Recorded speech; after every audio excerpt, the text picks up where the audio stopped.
Hello, everybody. This is Pascal from Neutrality Studies, and I've got with me today Hola a todos, soy Pascal de Neutrality Studies y hoy tengo conmigo nuevamente a John para hacer nuestro podcast semanal, más o menos.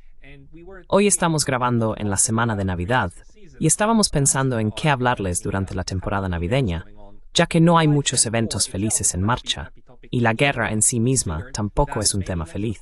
Pensamos que tal vez deberíamos recordar uno de esos momentos conmovedores de hace 100 años durante la Primera Guerra Mundial, cuando la Navidad realmente trajo una tregua a una de las masacres más horribles. Es un momento que muestra que hay ocasiones en las que la gente quiere dejar de ser horrible entre sí y realmente siente que el mensaje de Cristo es uno que debería celebrarse a través de las líneas enemigas. John, preparaste algo para nosotros, ¿verdad? Enemy lines. John, you prepared something for us, didn't you? Yes, well, Merry Christmas, Pascal, and to all Sí, our viewers. bueno, feliz Navidad, Pascal, y a todos nuestros espectadores. Esperamos que estén pasando un tiempo maravilloso y probablemente no estén viendo este podcast el día de Navidad, pero si lo están, espero que lo disfruten. Y sí, hoy estamos hablando sobre la tregua de Navidad y viendo qué lecciones podemos aprender de este evento histórico tan único.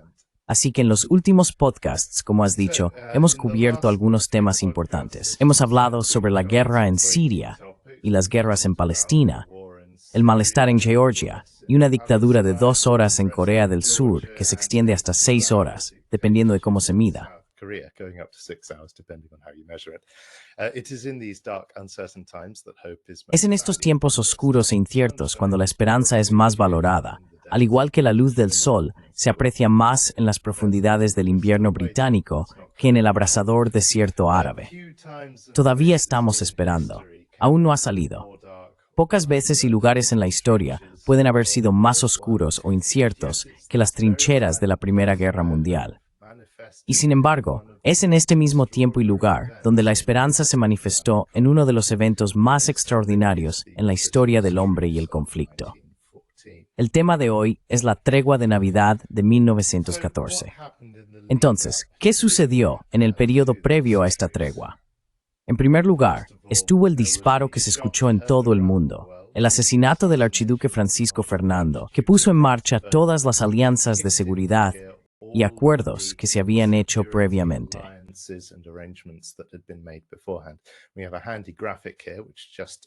Tenemos un gráfico útil aquí que muestra todos los diferentes países y sus alianzas antes de la guerra, antes de que se disparara el primer tiro en agosto de 1914, y las fechas de todos los tratados clave entre ellos. Ahora, es importante señalar aquí que, aunque Italia estaba aliada con las potencias centrales, era una alianza puramente defensiva, por lo que Italia no estaba obligada a unirse a las potencias centrales en su guerra contra Serbia, y, eventualmente, por supuesto, terminó uniéndose al lado aliado, lo cual es una característica curiosa de estas alianzas previas a la guerra.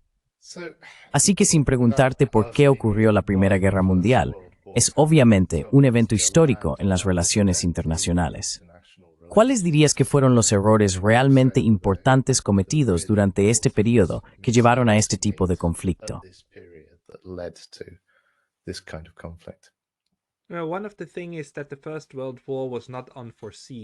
Una de las cosas es que la Primera Guerra Mundial no fue imprevista. No fue un momento como el que hemos visto recientemente con Siria, cuando de repente las cosas comienzan a colapsar. La Primera Guerra Mundial tuvo largos precursores, especialmente el calentamiento de la situación política entre, digamos, sus 3 principales actores, la Rusia zarista, la Alemania del Kaiser Guillermo y Gran Bretaña. Curiosamente, estos 3 lugares tenían monarquías en el poder, y los monarcas eran todos primos entre sí. Todos eran primos de su longeva reina Victoria. Es bastante asombroso cómo esta mujer logró colocar a todos sus hijos y luego nietos. Pero luego los nietos terminaron en diferentes bandos.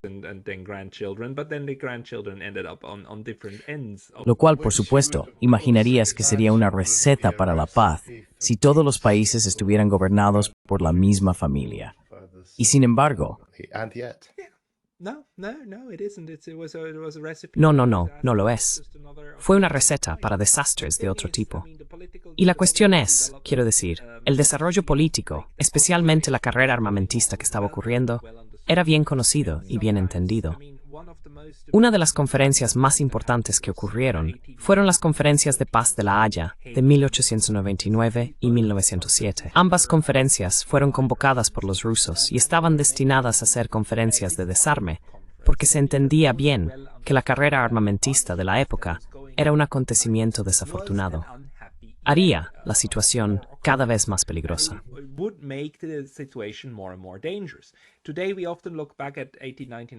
Hoy en día, a menudo miramos hacia atrás, a 1899 y 1907, como momentos de gran idealismo y, ya sabes, un esfuerzo condenado al fracaso. Pero esa no es toda la historia. La historia principal aquí es que la gente entendía que esto era muy peligroso y querían hacer algo al respecto. Desafortunadamente, los esfuerzos de desarme no llegaron a nada. La única parte de las dos conferencias de La Haya que sí se convirtió en derecho internacional y que realmente tuvo una larga vida fue, curiosamente, la ley de neutralidad. La ley de neutralidad y la neutralidad en sí misma fueron, por supuesto, también negociadas precisamente por la razón que nos estás mostrando aquí.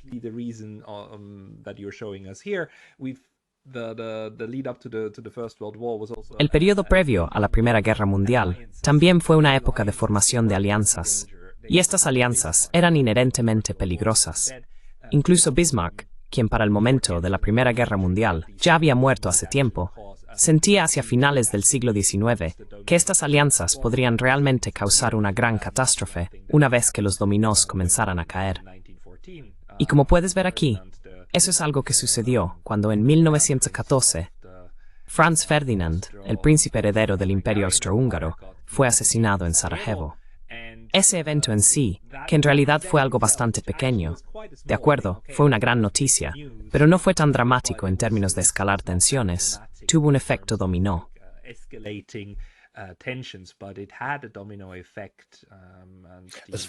En cuanto a puntos críticos para el conflicto, ha habido otros mucho mayores en la historia, ¿verdad?, que este único asesinato. Quiero decir, piensa en el Golfo de Tonkin y demás, ya sabes, aunque fueron falsos y todo eso. Pero cuando se afirma que barcos enteros y activos con cientos de muertes ocurrieron, esos son los desencadenantes. Pero aquí realmente fueron solo dos personas, el archiduque y su esposa. Pero eso llevó a eventos más adelante. Y uno de los argumentos allí era que Franz Ferdinand formaba parte de la facción más moderada que favorecía el acercamiento con Serbia. Irónicamente, al eliminarlo, eliminaron uno de los obstáculos contra el deslizamiento de tierras austrohúngaro que iba a caer sobre Serbia, facilitando ese proceso. La cuestión es que fue eliminado por un asesino, ¿verdad? Por un solitario. No un loco solitario. Quiero decir, estaban organizados como una banda, pero básicamente fueron anarquistas los que lo eliminaron. No fue el Estado de Serbia el que lo eliminó o algo así. Así que eso lo hace aún más trágico.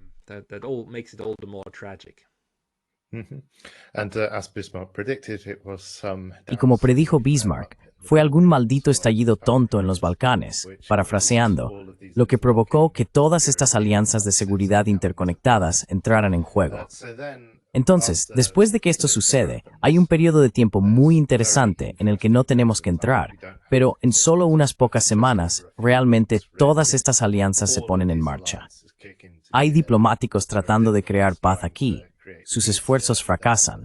Hay generales que presionan por la guerra y obviamente tienen éxito, siendo Hötzendorf un jugador importante, un general austríaco, no solo en hacer que la guerra suceda, sino también en asegurar que el desempeño de Austria en la guerra fuera pésimo. Pero ese es otro tema que no tenemos tiempo de abordar. Entonces, ¿qué sucede a partir de agosto de 1914? Bueno, Alemania activa su llamado Plan Schlieffen, o uno de sus descendientes. Gladitzer bis im diesen Duke in Marport Frankfurt, et Therese de België. Sakar Franz, Sievert Mafdantur, Ramada Tazaforge Latith, Thanfernatsia no Grenth. Whole strength eastwards to deal with Russia. And I think my reading of the pre-war situation Y creo que mi lectura de la situación previa a la guerra ha sido que hay dos trampas de Tucídides ocurriendo aquí al mismo tiempo. La trampa de Tucídides, como la describió Tucídides, el cronista griego, en sus relatos de la guerra del Peloponeso, es el caso de que la fuerza de un poder crece para desafiar al hegemón de la época, o si no al hegemón, entonces a un poder más fuerte dentro de un orden multipolar. Y mi lectura de esto fue muy, obviamente, desde el punto de vista británico.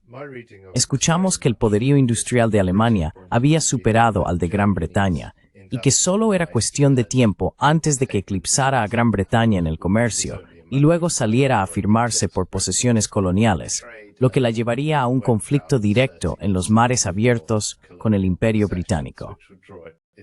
Creo que esa es una de las trampas.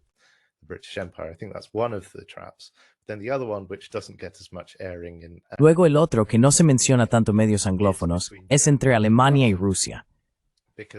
Alemania evaluó correctamente que aunque Alemania en ese entonces era mucho más grande y tenía una población mayor en comparación con el resto de Europa, Rusia lo era aún más. Y Rusia se estaba modernizando. Estaba aprendiendo de sus lecciones en 1004, cuando perdió la guerra ruso-japonesa y había abolido la servidumbre hace mucho tiempo, pero estaba comenzando gradualmente a liberalizarse e implementar todas estas reformas modernizadoras, construyendo muchas vías férreas y aumentando su capacidad de movilización. Y creo que había un gran temor en Alemania de que esto eliminara su posición preeminente como la principal potencia militar terrestre en Europa en ese momento.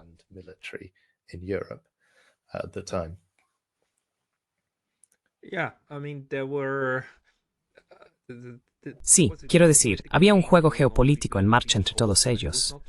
Y no era solo en Europa. De hecho, también estaba en Asia Central, donde estas potencias competían entre sí, a veces violentamente, a veces puramente económicamente. Pero es interesante. Quiero decir, hoy hablamos de multipolaridad, y en ese momento era el sistema vigente. Hoy solemos llamarlo el concierto de Europa.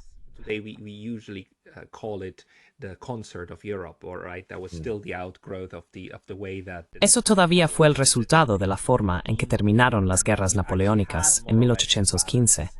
Y en realidad se instaló más o menos un equilibrio de poder. Pero este equilibrio no era estable en el sentido de que los diferentes estados no intentaban expandir sus territorios, y especialmente sus posesiones coloniales, a expensas de los demás. Además, había algunas enemistades muy antiguas, la más importante probablemente entre Prusia, Alemania y Francia. Francia seguía muy resentida por haber perdido Alsacia y Lorena ante los alemanes en la década de 1870. Así que había animosidades. Y una de las cosas que sigue sorprendiéndome sobre la Primera Guerra Mundial es que si miras este periodo, quiero decir, tal vez debería devolverte la palabra, porque todavía estamos en agosto. Dean está intentando escuchar lo que tienes que decir.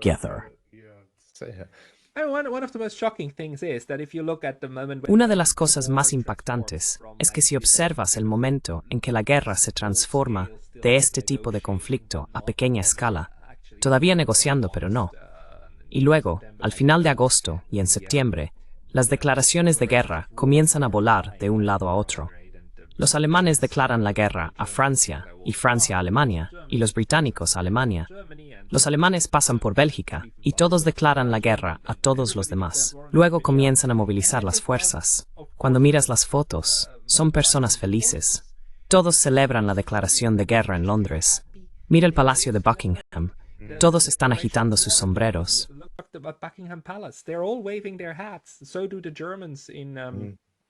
Así también los alemanes alrededor del Kaiser. Así también los franceses. Todos están contentos de que finalmente algo está sucediendo, de que finalmente algo ha cambiado. Y estos soldados van a la guerra. La famosa imagen de los alemanes, como escribiendo en sus vagones, que están, ya sabes, los vagones de tren, escribiendo allí: "Nos vemos en París en Navidad en los Campos Elíseos". Como ese tipo de tonterías, en serio. Y estaban felices de ir a la guerra. Y eso es lo que más me sorprende cuando ves que la gente quiere hacer la guerra. No solo las élites belicistas, y los aristócratas, y los reyes y las reinas. No, los soldados de a pie también. cuando piensan que van hacia la aventura. En lugar de, oh Dios mío, voy a ir a la picadora de carne y morir de una manera horrible en algún lugar en una trinchera. Yeah, I mean, the average villager in Saxony or El aldeano promedio en Sajonia o East Anglia en 1914, que probablemente rara vez salía de los límites de su parroquia, no tendría idea de cómo era realmente la guerra, y su comprensión más cercana de ella sería a través de la propaganda nacional, los periódicos y el fútbol. Así que lo considerarían una especie de ejercicio deportivo en el gran escenario, una demostración de dominio, una justa heroica entre dos caballeros, sin darse cuenta de que en realidad era una matanza muy sórdida y sangrienta, como Churchill señaló más tarde. Pero avancemos rápidamente hacia la Navidad. No fue en los Campos Elíseos, por supuesto. Así que Alemania invadió Bélgica. Hubo una guerra total entre todas las partes en este gráfico, excepto Italia. Y no creo que Bulgaria se uniera hasta 1915 tampoco, octubre de 1915. Y sí, había una confianza muy alta, por Lerlibchos.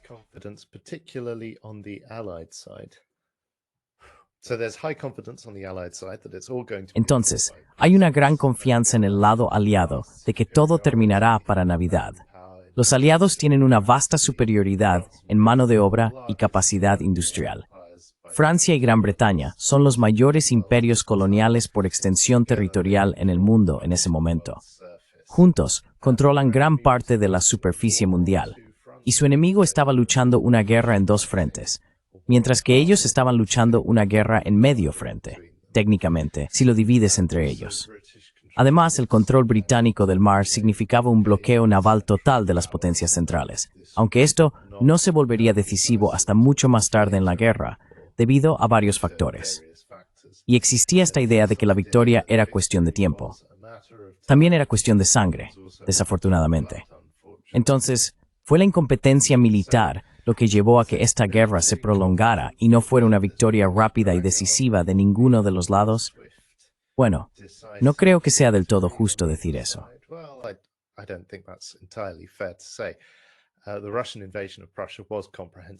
La invasión rusa de Prusia fue derrotada de manera contundente en las batallas de Tannenberg y los lagos masurianos, pero Austria tampoco logró derrotar a Serbia y terminó atascada en los pasos con gran parte de su fuerza comprometida en otros lugares contra este país relativamente pequeño mientras era derrotada. Perdió 4 ejércitos que fueron desbaratados en Galicia mientras los rusos avanzaban y comenzaban el asedio de Przemysl, el lugar más difícil de pronunciar en toda la Primera Guerra Mundial. Esto obligó a los alemanes a desplegar tropas lejos del frente occidental en apoyo de Austria en el este. Pero en el oeste, Alemania fue detenida en el Marne. Esto frustró el plan Schlieffen. Y así, el día de Navidad, así es como se veía el frente.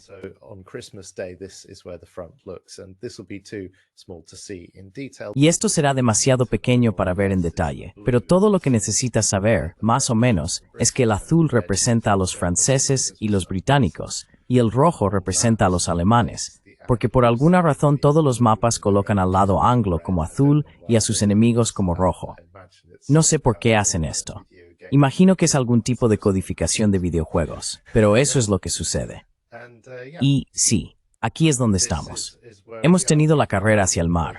La primera batalla del Marne ha concluido con Alemania tomando mucho territorio, pero luego siendo detenida al norte de París.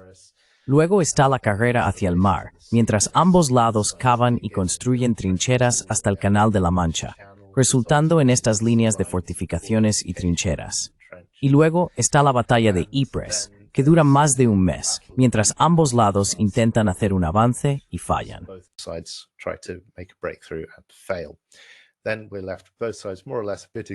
Entonces nos quedamos con ambos lados más o menos un poco exhaustos, un poco desmoralizados, con el invierno llegando y asentándose el 25 de diciembre. El profesor Joseph Leconte, profesor asistente de historia, escribe: la Gran Guerra había estado librándose de manera inconclusa durante 5 feroces meses. Desplegada en Francia, la mayor parte de la fuerza expedicionaria británica original de 160.000 hombres había sido aniquilada en Mons, Le Cateau y Ypres. Las bajas entre los ejércitos francés y alemán fueron aún más asombrosas. Para finales de diciembre, habían sufrido pérdidas en combate de más de 600,000 soldados, con muchos más heridos o desaparecidos. Gran parte de la lucha fue cuerpo a cuerpo. Y sin embargo, en la víspera de Navidad, los ejércitos de ambos lados del frente occidental dejaron sus armas, cantaron himnos y trataron a sus enemigos como hermanos.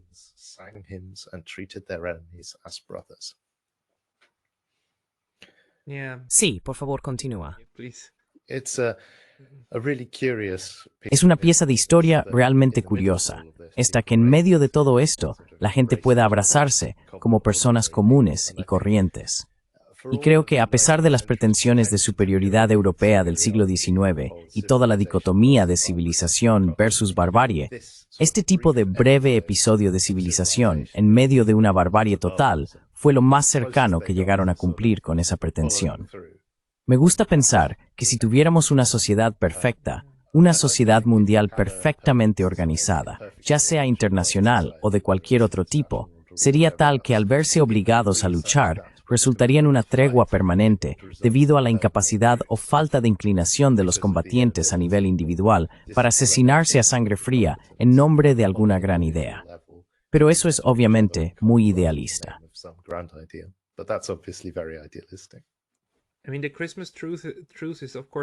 Quiero decir, la tregua de Navidad, por supuesto, no fue algo planeado políticamente. No hubo luz verde de los generales y demás para simplemente detener la lucha. Esto es algo que sucedió a nivel humano, ¿verdad? Entre soldados, porque estas personas estaban tan cerca unas de otras. Las trincheras eran extensas, como puedes ver en estas imágenes aquí. Son muy, muy largas, y las fortificaciones estaban a izquierda y derecha, pero los dos ejércitos estaban a un par de cientos de metros el uno del otro, lo que los hacía tan peligrosos, ¿verdad? Y la tierra de nadie en medio, donde yacían los cadáveres, y ni siquiera podías recogerlos adecuadamente, porque cualquiera que lo intentara sería disparado.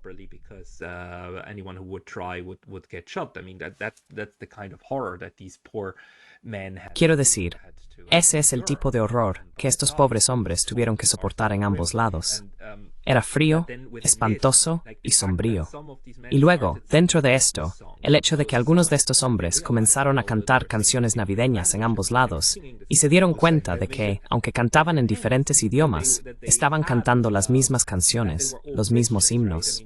Todos eran cristianos, ¿verdad? Quiero decir, con la excepción del Imperio Otomano, los contendientes de la Primera Guerra Mundial eran todos parte de la fe cristiana de una forma u otra. Bueno, los rusos celebran en una fecha diferente, pero especialmente los alemanes, los franceses y los británicos celebran la Navidad el mismo día.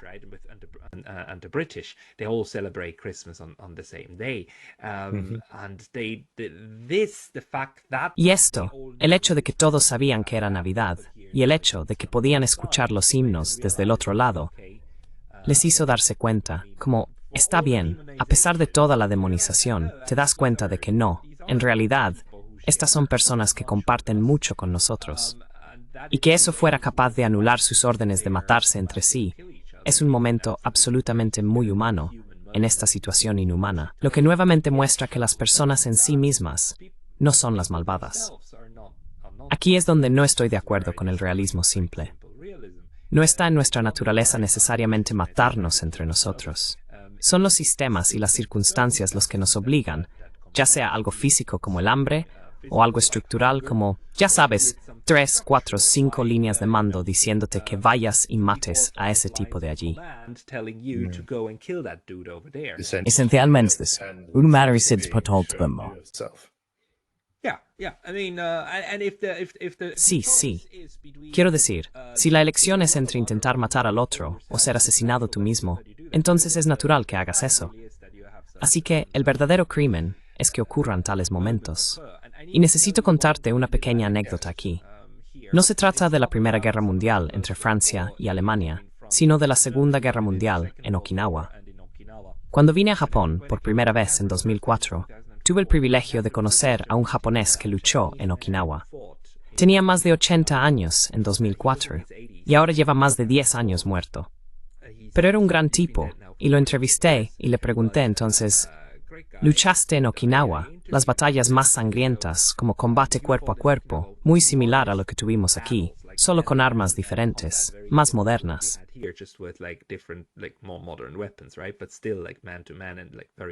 Correcto. Pero aún así, como hombre a hombre y muy, muy sangriento. Y le pregunté entonces, ¿cómo sobreviviste? Y me dijo, mira, la regla general para él era muy sencilla. Siempre corres con las balas, nunca en contra, sin importar de dónde vengan. Bueno, eres un hombre sabio, porque la propaganda te dirá que tienes que correr directamente hacia la lluvia de balas, ¿verdad? Pero cualquier soldado que realmente sabe, que realmente ama su propia vida, tratará de evitar eso, así que evita las balas. Y desafortunadamente, el sistema de guerra intenta hacer eso lo más difícil posible.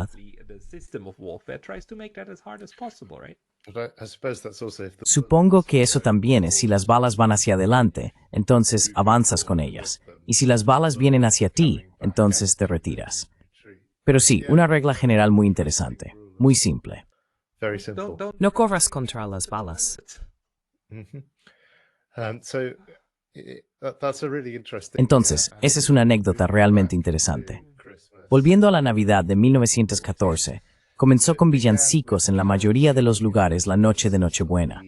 En algunas partes de la línea, el fuego se detuvo al mediodía de Nochebuena, no por consentimiento mutuo, sino por coincidencia mutua, lo cual fue algo curioso.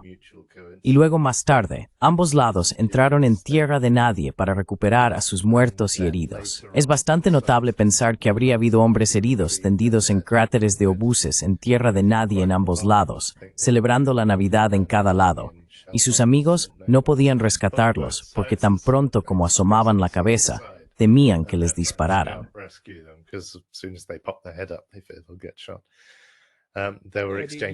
Hubo intercambios de estas pobres personas que se desangrarían, ¿verdad? Y todo lo que podían hacer era fingir estar muertas para que ningún francotirador intentara alcanzarlas, ¿verdad? O nadie intentara sacarlas. Así que esto es absolutamente horrible. Sí, pero luego entraron en la tierra de nadie a plena luz del día en el día de Navidad, intercambiando regalos, comida y souvenirs. Realizaron ceremonias de entierro conjuntas e intercambiaron algunos prisioneros que tenían en algunas partes de la línea. Fue simplemente notable ver a docenas de hombres congregándose abiertamente a plena luz del día en la tierra de nadie. No creo que haya vuelto a suceder durante el resto de la guerra. Hubo una tregua menor en 1915. Para 1916-17 no hubo treguas. Según entiendo, esto fue un fenómeno del frente occidental y no tuvo lugar en ningún lugar del frente oriental por muchas razones. Citando nuevamente al profesor Leconte, nadie ordenó la ahora famosa tregua de Navidad de 1914. Surgió espontáneamente entre oficiales y soldados comunes a lo largo de cientos de millas de defensas fortificadas.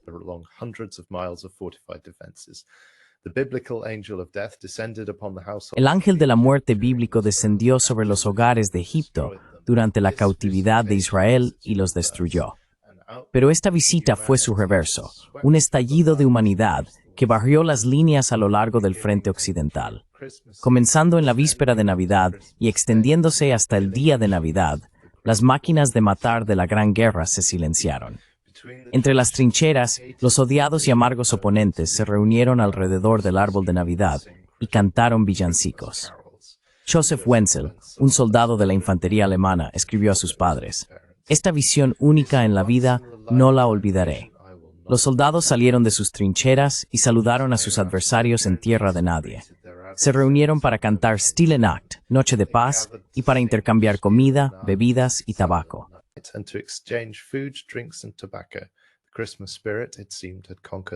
El espíritu navideño, al parecer, había conquistado el campo de batalla, pero no duraría mucho.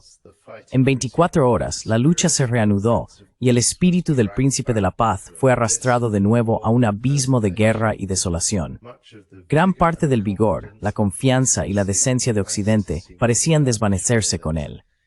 Se infligieron daños a la estructura de la sociedad humana que un siglo no borrará, escribió Winston Churchill, un veterano de la guerra, y que posiblemente puedan resultar fatales para la civilización actual.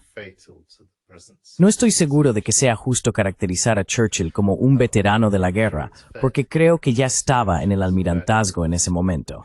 No estaba exactamente en las líneas del frente, pero definitivamente estaba profundamente involucrado en ella.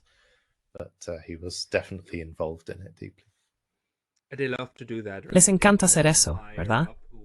Cualquiera en un puesto más alto que estaba muy alejado de la lucha real, y obviamente lo logró. Luego se llama a sí mismo veterano. Quiero decir, es...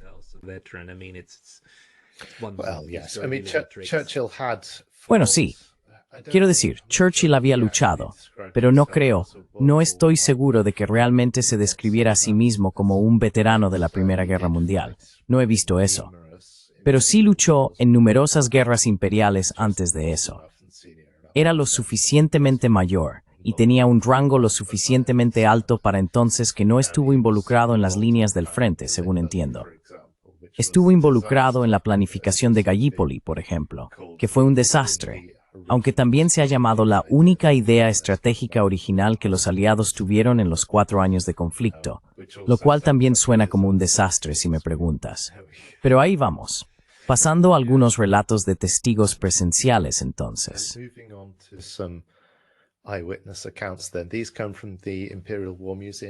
Estos provienen del Museo Imperial de la Guerra en Londres, que en realidad es bastante bueno recopilando estos relatos de testigos presenciales de los niveles más bajos. Tenemos uno del soldado Marmaduke Walkington. Ese es un nombre real. ¿Puedes adivinar por qué lado luchó? ¿Los rusos? Cerca, pero no. Así que dice, estábamos en la línea del frente. Estábamos a unos 300 metros de los alemanes. Y habíamos estado, creo, en Nochebuena, cantando villancicos, y esto, aquello y lo otro. Los alemanes habían estado haciendo lo mismo, y nos habíamos estado gritando unos a otros, a veces comentarios groseros, más a menudo solo comentarios en broma. De todos modos, un alemán finalmente dijo, mañana ustedes no disparan, nosotros no disparamos. Y llegó la mañana, y no disparamos. Y ellos no dispararon.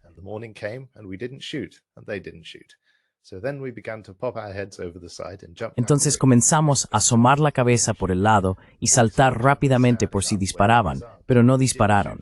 Y luego vimos a un alemán de pie, agitando los brazos, y no disparamos, y así sucesivamente, y fue creciendo gradualmente. Sé que es una situación de muy bajo nivel, pero ya ves, en el realismo geopolítico la gente habla de cómo los bandos se acercan poco a poco al conflicto o a una guerra con escalada y desescalada. Esto es, en un entorno humano de muy bajo nivel, ese proceso de desescalada ocurriendo. Un lado simplemente muestra debilidad por un momento y ve si el otro se aprovecha de ello. Y luego no lo hacen. Quizás muestran debilidad en reciprocidad. Y gradualmente tienes una desescalada de un estado de conflicto mortal a intercambiar tabaco.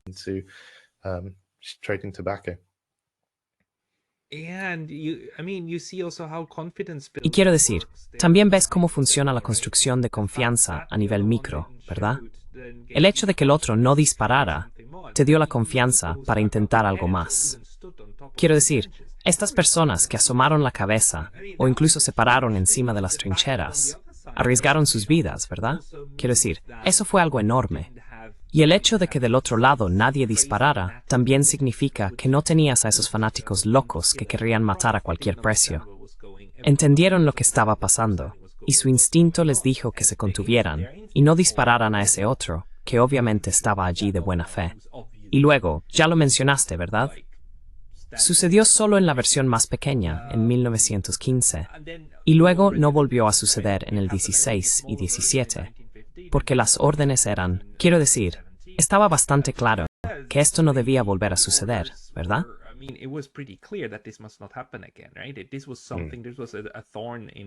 Esto fue algo, una espina en el costado de las personas que estaban comandando esta guerra. Y luego intentaron activamente prevenir momentos como este.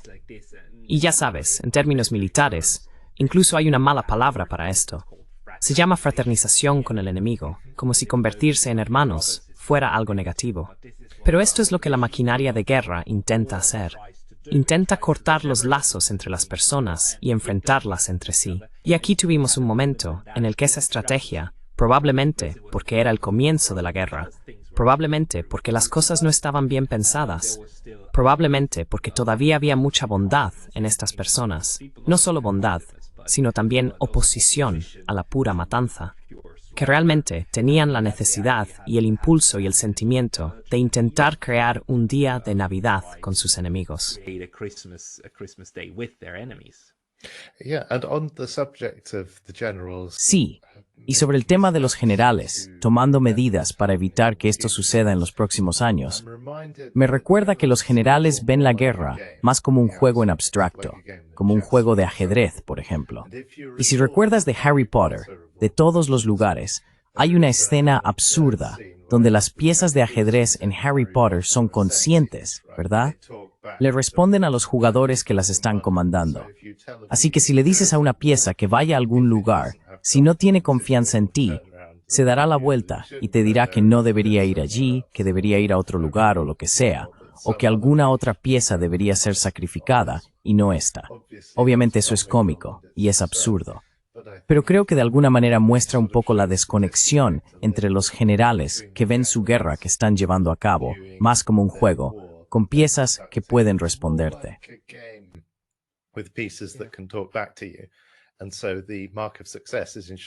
Y así, la marca del éxito es asegurarse de que las piezas estén confiadas para seguir tus órdenes hasta su propia destrucción, para que ganes el juego, o tu lado gane el juego, o ganes el juego en nombre de quien sea que lo estés jugando.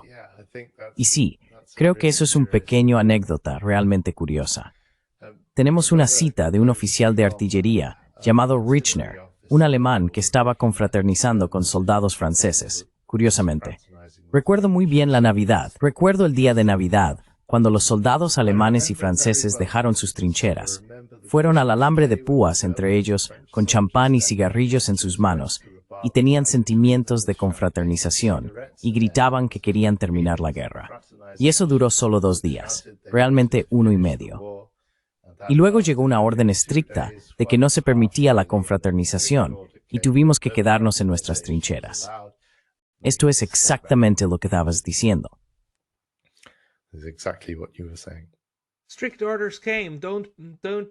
Llegaron órdenes estrictas. No seas humano más. Conviértete en una máquina de matar y realiza matanzas a escala industrial.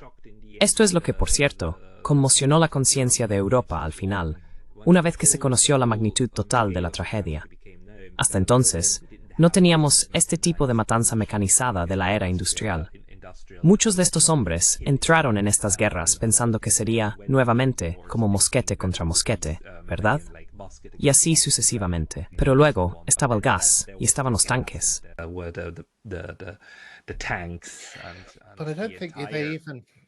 Pero no creo que ellos siquiera pensaran que sería mosquete contra mosquete, porque me parece que el horror de la Guerra de los 7 años y las guerras napoleónicas, que fueron absolutamente apocalípticas para Europa, se había disipado en el siglo de paz que había ocurrido entre ellas. Espero que en sus mentes estuvieran pensando más como caballeros con armadura brillante.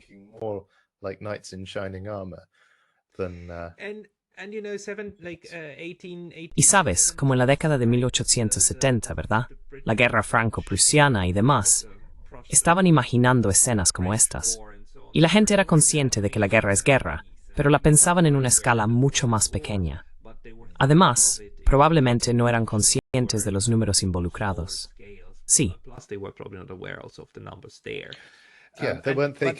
Sí, no pensaban que esto sería como Borodino. Pensaban que sería una victoria rápida y heroica. Volverían a casa con mucho dinero y posiblemente botín en sus bolsillos, recibidos como héroes y preparados para el resto de sus vidas. Pero la distancia a las guerras napoleónicas, que también fueron horribles, y si miras a Tolstoy y demás, las personas que escribieron sobre ello, obtienes una idea de la devastación. La distancia de 100 años también podría jugar un papel importante. Y esto es algo que me pone muy incómodo cuando pienso en el hecho de que la Segunda Guerra Mundial, ahora, está a 80 años de distancia de nosotros. Así que nos estamos acercando nuevamente a este momento en el que todos los que aún tienen recuerdos activos de uno de estos grandes momentos de guerra van a desaparecer. Y tenemos nuevas generaciones que tienen ideas equivocadas, como lo que estamos viendo ahora con Rusia y Ucrania, y como los europeos hablan de, ya sabes, solo tienes que darle a los rusos un poco de paliza y luego todo estará bien. Stiff upper lip. Yeah, all that sort of thing. Labio superior rígido. Sí, todo ese tipo de cosas. Lo sé, absolutamente. Así que vale la pena señalar que la tregua no siempre fue exitosa, aunque a menudo había una iniciativa de ambas partes para que sucediera. Así que tenemos de un tal Clifford Lane, nuevamente un nombre, no una ubicación, del primer regimiento de Hertfordshire. Más tarde en la noche, había una gran conmoción en la línea del frente alemana, que estaba a unos 100-150 metros de distancia, supongo. Y después de unos momentos, se levantaron objetos iluminados por encima del parapeto alemán, que nos parecían linternas chinas. Los alemanes estaban gritando hacia nuestra trinchera. No hay duda de eso en absoluto. Y antes de que pudiéramos tomar cualquier acción o hacer algo, se nos ordenó abrir fuego rápido. Ya ves, lo cual hicimos. Los alemanes no respondieron a nuestro fuego rápido. Simplemente continuaron con sus celebraciones, nos ignoraron por completo, y es pasando un muy buen rato. Nunca hicimos nada más que simplemente continuar en nuestras trincheras mojadas, tratando de sacar lo mejor de una mala situación. Wet trenches trying to make the most of a bad job.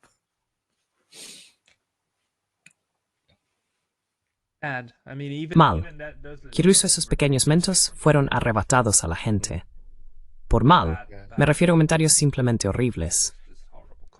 It's weird to think as well that the unit. Es extraño pensar también que las unidades que quizás serían las más respetadas o admiradas, las unidades modelo a seguir, serían las más eficientes y disciplinadas, y las menos propensas a ceder a un arrebato de humanidad bajo cualquier circunstancia.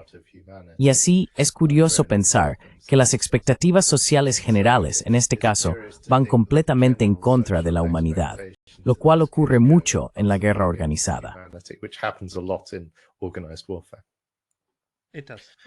Así es, de eso se trata. Es asegurarse de que las personas pierdan una buena parte de su humanidad para llevar a cabo estos actos inhumanos y matar a personas en masa. And underlining that, we have a quote from Archibald. Subrayando eso, tenemos una cita de Archibald Stanley. Te cuento lo que sucedió el día de Navidad de 1914, y la gente no lo cree. Tuvimos esta tregua no oficial.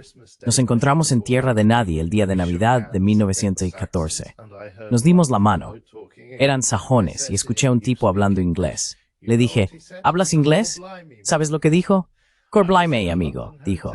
Estaba en un hotel de Londres cuando estalló la guerra. Pensé que eso lo superaba. Tenía el acento londinense. Podría imitarlo, pero no lo voy a hacer. Y sí, es simplemente asombroso cómo hay estas historias locales.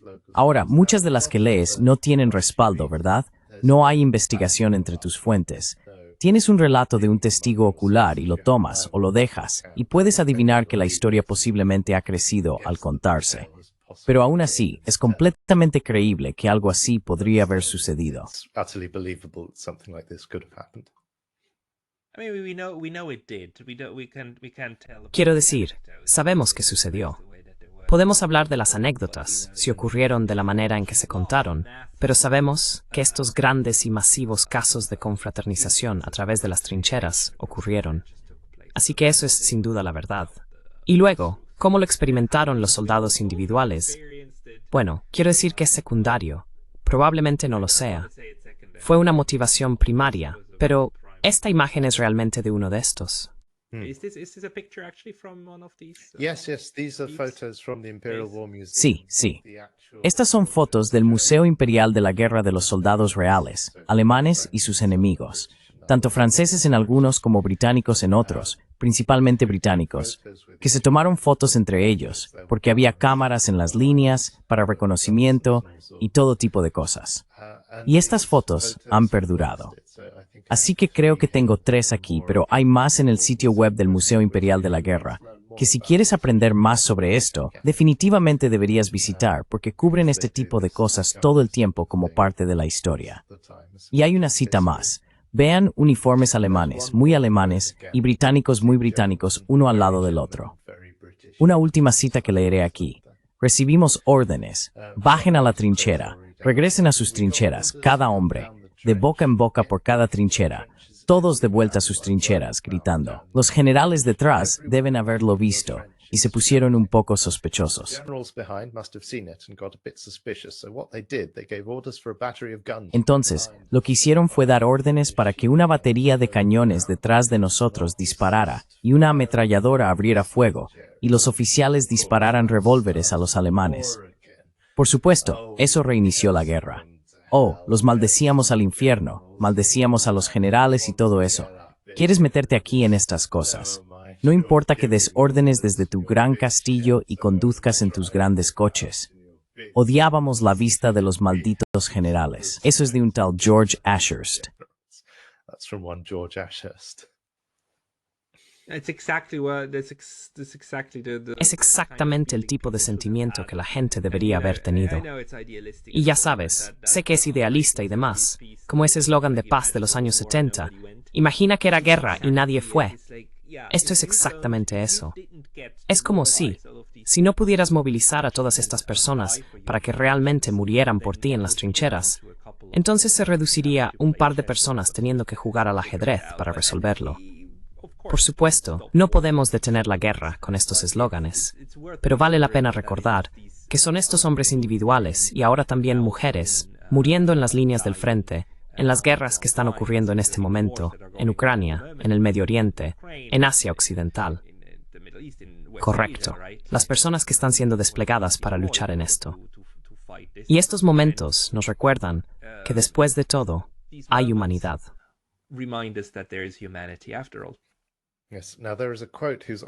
Sí.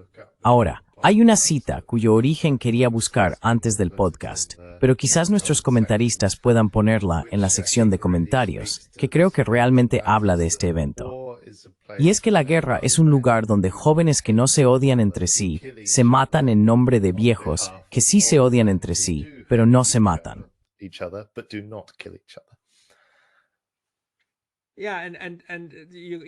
Sí, y puedes llevarlo un paso más allá, ¿verdad? Donde jóvenes que no se odian y no se conocen, se matan entre sí por hombres mayores que sí se conocen, sí se odian, pero no se matan entre sí, ¿verdad? También es que estas personas conocen al otro, ¿verdad? Eran como primos, maldita sea.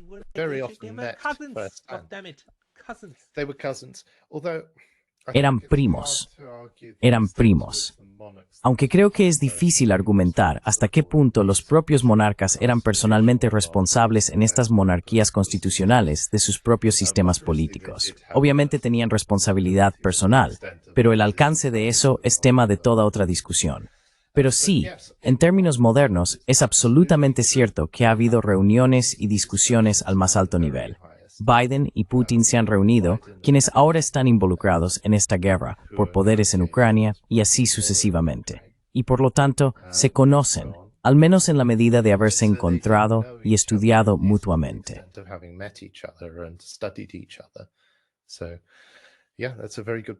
Entonces, sí, ese es un punto muy bueno. Ahora, hubo muchas personas famosas involucradas en la Primera Guerra Mundial, y aunque muchas de ellas no participaron directamente en la tregua de Navidad o se unieron a la guerra después, cuando el reclutamiento masivo se convirtió en una realidad, incluso hasta en Gran Bretaña, uno de los personajes que a menudo me gusta mencionar es Tolkien. En su uniforme de la Primera Guerra Mundial, luchó en la guerra desde 1916 en adelante, y al final de ella, todos menos uno de sus amigos más cercanos habían muerto, lo cual es un costo bastante increíble. Estudió en Oxford y lideró a hombres de pueblos de minería, molienda y tejido de Lancashire.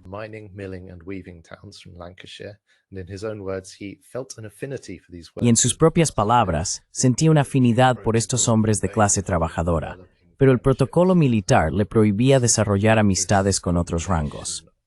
Esto es una combinación del protocolo militar y un producto del extremadamente rígido sistema de clases británico, que ya no existe.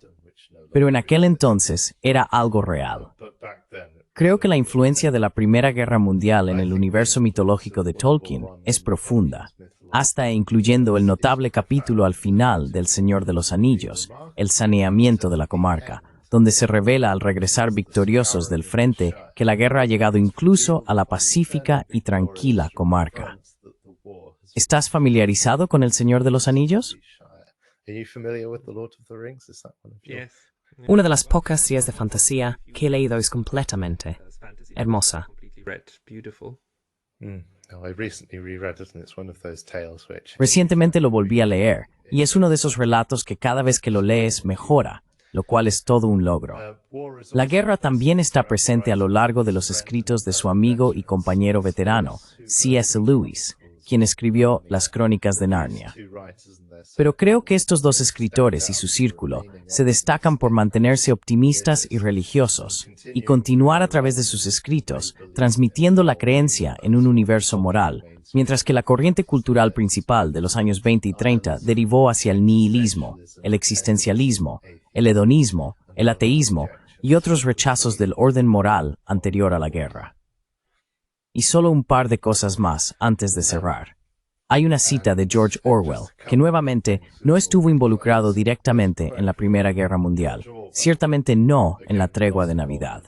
World War directly, certainly not the Christmas truce, but he put it in perhaps the best terms in English. Pero lo expresó quizás en los mejores términos en inglés, esta especie de absurdo de la guerra, en su libro ¿Por qué escribo?, en un ensayo llamado El león y el unicornio. Mientras escribo, seres humanos altamente civilizados están volando sobre mi cabeza tratando de matarme. No sienten ninguna enemistad contra mí como individuo, ni yo contra ellos. Solo están cumpliendo con su deber, como dice el refrán.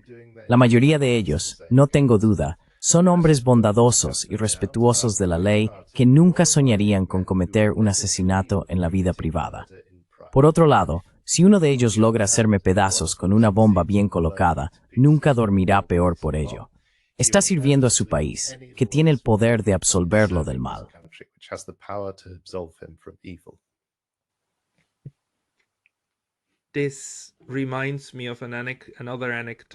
Esto me recuerda a otra anécdota que experimenté yo mismo. Se trata de la idea del deber, lo que eso te hace, y también la forma en que van las narrativas, y cómo las narrativas impactan en la mente de las personas. La anécdota es que estaba con un amigo estadounidense hace muchos años. Estábamos sentados en un restaurante, y él es vegano, en realidad, vegetariano vegano, creo que vegano. En ese restaurante pensamos que lo que estábamos comiendo era vegano, pero resulta que él había comido accidentalmente un trozo de pescado, una especie de carne cortada, lo cual no se dio cuenta hasta que nos lo dijeron. Cuando se lo dijimos, se sorprendió bastante y dijo, «Oh no, siento ganas de vomitar. Contribuí a la muerte de otro ser».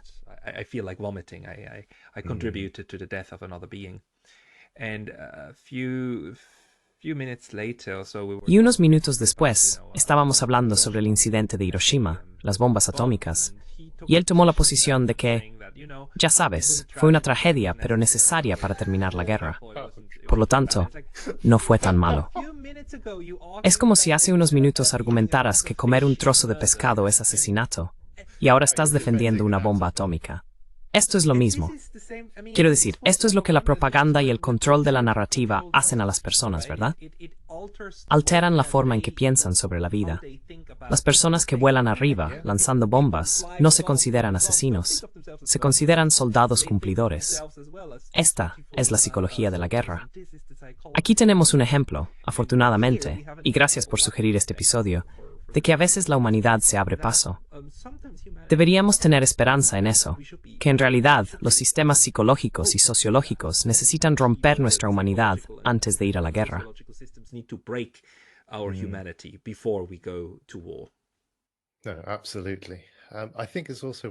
Absolutamente.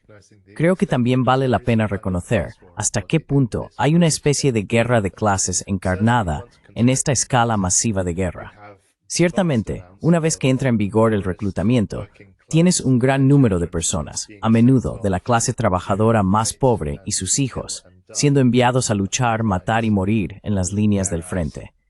Aunque todavía hubo una gran movilización de la aristocracia, ciertamente en Gran Bretaña y Alemania en ese momento, quienes estaban a cargo de la máquina militar estaba ostensiblemente luchando en su interés y bajo su dirección. Eso no se podía decir de los campesinos, que serían reclutados y enviados a luchar, llenos de ideas sobre cómo estaban haciendo grandes cosas por su país. Me parece que, en todo caso, la guerra masiva es el epítome de la guerra de clases, porque no solo se libra contra las personas que están luchando, sino que se libra esa en este caso.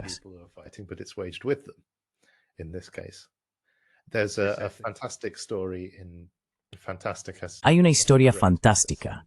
Fantástica no en el sentido de genial, sino casi increíble. Muchos de los hombres en Glasgow fueron reclutados, se alistaron o fueron conscriptos para luchar en Alemania. Mientras estaban fuera, los propietarios aumentaron los alquileres de todas sus esposas que se quedaron solas.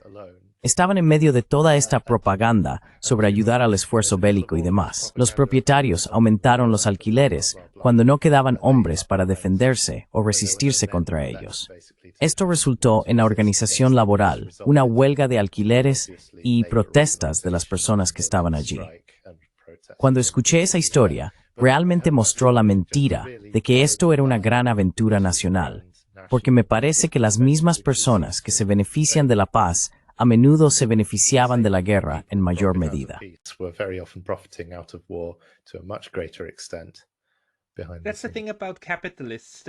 Eso es lo que pasa con los capitalistas. Son capaces de obtener beneficios tanto de la guerra como de la paz.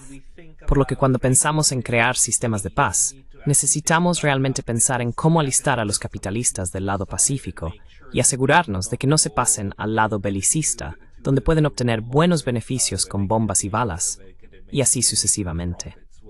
Pero, ya sabes, el lucro es un fenómeno tanto de tiempos de paz como de guerra. That's a peace and wartime phenomenon. Sí, y también vale la pena señalar que muchos argumentarían que el alquiler en sí mismo no es un comportamiento capitalista. Es un comportamiento feudal porque busca rentas en sí mismo. Pero ese es un punto bastante técnico. Eso es todo lo que he preparado sobre la tregua de Navidad. Espero que hayas obtenido algún valor de eso. Fue realmente interesante tener esta discusión, escuchar tus anécdotas y tu perspectiva sobre las relaciones internacionales. Si nos desviamos demasiado en un par de ocasiones, te pedimos disculpas. Pero de lo contrario, ha sido un placer, Pascal. Igualmente, John. Y para ti y todos, feliz Navidad, próspero Año Nuevo y manténganse en paz. Stay peaceful.